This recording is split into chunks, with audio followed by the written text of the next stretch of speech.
मेरे प्यारे साथियों, मेरे प्यारे स्टूडेंट्स, आप सभी का आपके अपने मिनकैट पीसी के चैनल में स्वागत है। आज की इस वीडियो में हम आप सभी को कंप्यूटर रोम के बारे में बताएंगे। कंप्यूटर रोम क्या होता है? ROM means read only memory,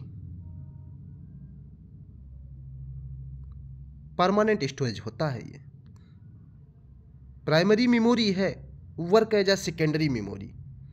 primary memory होने के बाद भी एज अ सेकेंडरी काम करता है, परमानेंट डेटा को स्टोर करता है। रोम फुल फॉर्म क्या है? Read only memory. कितने टाइप के होते हैं? 5 टाइप के। कितने टाइप के होते हैं? 5 टाइप के।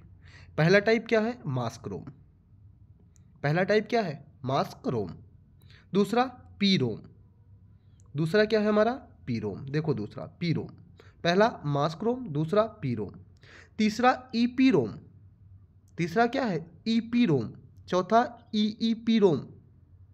और लास्ट क्या है हमारा? फ्लैश रोम, फ्लैश ईपी रोम। ध्यान से सुनिएगा, लास्ट क्या है? फ्लैश ईपी रोम। चलो हम पहले मास्क रोम के बारे में कुछ बातें बताएंगे। मास्क रोम के बारे में कुछ बातें बताएंगे, ध्यान से सुनिएगा, कॉपी पेन उठा करके नोट करिएगा। मास्क रोम का दूसरा नाम कस्टम रोम है। मास्क रोम को किस नाम से जाना जाता है? कस्टम रोम के नाम से जाना जाता है। और मास्क रोम का तीसरा नाम भी है, एप्लीकेशन विशिष्ट रोम। इसे कस्टम रोम या एप्लीकेशन विशिष्ट रोम के नाम से जाना जाता है। यह रोम बहुत फास्ट होता है। यह रोम क्या होता है? बहुत फास्ट होता है। बहुत पुराने ज़माने में इसका यूज किया जाता था, लेकिन इस रोम का डेटा ना डिलीट नहीं होता था। क्या होता था? इस रोम का डेटा डिलीट नहीं होता था, तो मास्क रोम बंद हो गया। दूसरा रोम क्या है? P ROM. पी रोम का full form programmable read only memory. P ROM का फुल फॉर्म क्या है? लिखो, राइट डाउन करो, programmable read only memory. P ROM क्या होता है? आओ देखते हैं। पी रोम हमारा जब तैयार हुआ तो इसे कंप्यूटर की डिवाइस में यूज किया गया, लेकिन क्या हुआ पी रोम में? अगर हम इसमें डेटा डाल देते थे पी रोम में, तो इसका डेटा डिलीट नहीं होता था। यानी रोम में अगर तुम्हारे मोबाइल में पी रोम लगा होता, तो सपोज करो तुमने 100 फोटो खींच लिया, तो 100 फोटो में से कोई एक फ़ोटो आप डिलीट नहीं कर सकते थे। वो 100 की 100 फोटो उसी पी रोम में परमानेंट स्टोर रहती, कभी भी डिलीशन इसमें पॉसिबल नहीं था। इसीलिए क्या हुआ, पी रोम को कंप्यूटर में यूज नहीं किया गया। क्योंकि क्या होता है कि अगर तुम्हारा पी रोम फुल हो जाता तो तुम्हें क्या होता ना, दूसरा पी रोम लगवाना पड़ता।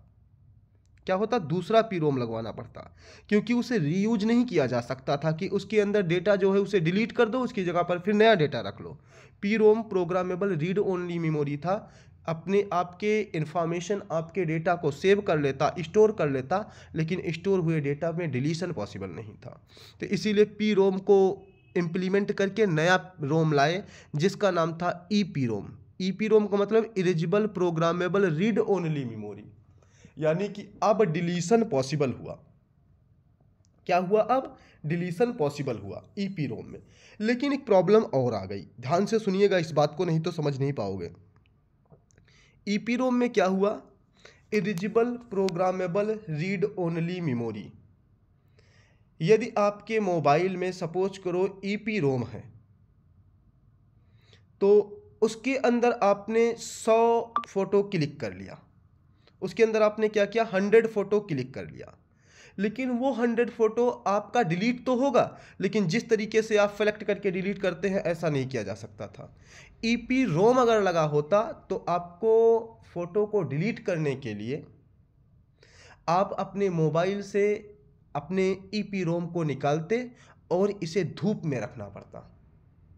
और जब धूप में रखते तो इसका जो अंदर डेटा था, जो फोटोज थी 100, वो डिलीट होती। लेकिन एक दिक्कत थी। क्या दिक्कत थी? कि 100 फोटो में से सपोज करो तुम्हें 10 फोटो डिलीट करना है, तो धूप में रखने पर ये 100 की 100 फोटो को डिलीट कर देता। ईपी रोम धूप से फ़ोटो को डिलीट करता है। अगर आप इसे धूप नहीं देंगे तो फ़ोटो डिलीट नहीं होता। अब यही दिक्कत थी, धूप में रख देने के बाद ये सभी फ़ोटोज़ को डिलीट कर देता, एक भी फ़ोटो ना छोड़ता। ध्यान से सुनिएगा। और आज की मोबाइल में यदि आप EEPROM लेकर के चल रहे होते, मोबाइल को धूप में रख देते तो डेटा आपका खुद ही डिलीट हो जाता। इसीलिए इसे भी मोबाइल में यूज नहीं किया गया। आगे एक और रोम आया, EEPROM, full form electrical erasable programmable read only memory. ऐसा रोम जो अपने अंदर प्रोग्राम को इरेज करे इलेक्ट्रिक के हेल्प से, वो EEPROM कहलाता है, electrical erasable programmable read only memory. Means कि आपका मोबाइल लाइट से चार्ज होता है, इलेक्ट्रिसिटी से चार्ज होता है, और इसी वजह से आप चार्ज करने के बाद इसके डेटा को सिलेक्ट करके डिलीट कर पाते हैं, क्योंकि आपके मोबाइल में जो रोम लगा है वो EEPROM है। इसमें क्या हुआ कि अगर आपने 100 फोटो खींचा, आप अपने मोबाइल को इलेक्ट्रिसिटी से चार्ज करेंगे, चार्ज करने के बाद सेलेक्ट करके जिस फोटो को चाहे आप उसे डिलीट कर सकते हैं और उसकी जगह पर आप नया फोटो इंसर्ट कर सकते हैं। जबकि इन सभी रोम में ऐसा पॉसिबल नहीं था। ऐसा किसमें पॉसिबल हुआ? EEPROM में। आजकल नया फ्लैश EEPROM आ गया है, flash erasable programmable read only memory. Flash EEPROM क्या होता है इसके बारे में सुनिए। फ्लैश EEPROM क्या होता है? ये फ्लोटिंग गेट रजिस्टर का यूज करता है डेटा को स्टोर करने के लिए, और बाकी सारी प्रक्रियाएं फ्लैश EEPROM का EEPROM की तरह होता है। बस एक डिफरेंस है, डेटा स्टोर करने के लिए फ्लोटिंग गेट रजिस्टर का यूज करता है। बाकी जो भी प्रोसेस है सारे के सारे फ्लैश EEPROM के प्रोसेस EEPROM से मिलते हैं, लेकिन हमारे मोबाइल में फ्लैश EEPROM का यूज नहीं किया गया अभी तक हमारे मोबाइल में EEPROM यूज किया जाता है, EEPROM का यूज किया जाता है। तो आई थिंक आप सभी को रोम में कोई प्रॉब्लम अब नहीं होनी चाहिए। कौन सा रोम क्या करता था, क्यों इसको फेल किया गया, आपको हमने एक्सप्लेन कर दिया है। तो सारे के सारे इस वीडियो को ध्यान से देखें, अपने कॉपी में नोट करें और बेहतर इसकी पढ़ाई करें। आप सभी का हमारे मीनकैट PC के चैनल, हमारे अपने मीनकैट PC के चैनल में स्वागत है, और आप सभी अपने मीनकैट PC चैनल को देखना ना भूलें और इस वीडियो को अपने सभी फ्रेंड के साथ शेयर करें। आप सभी का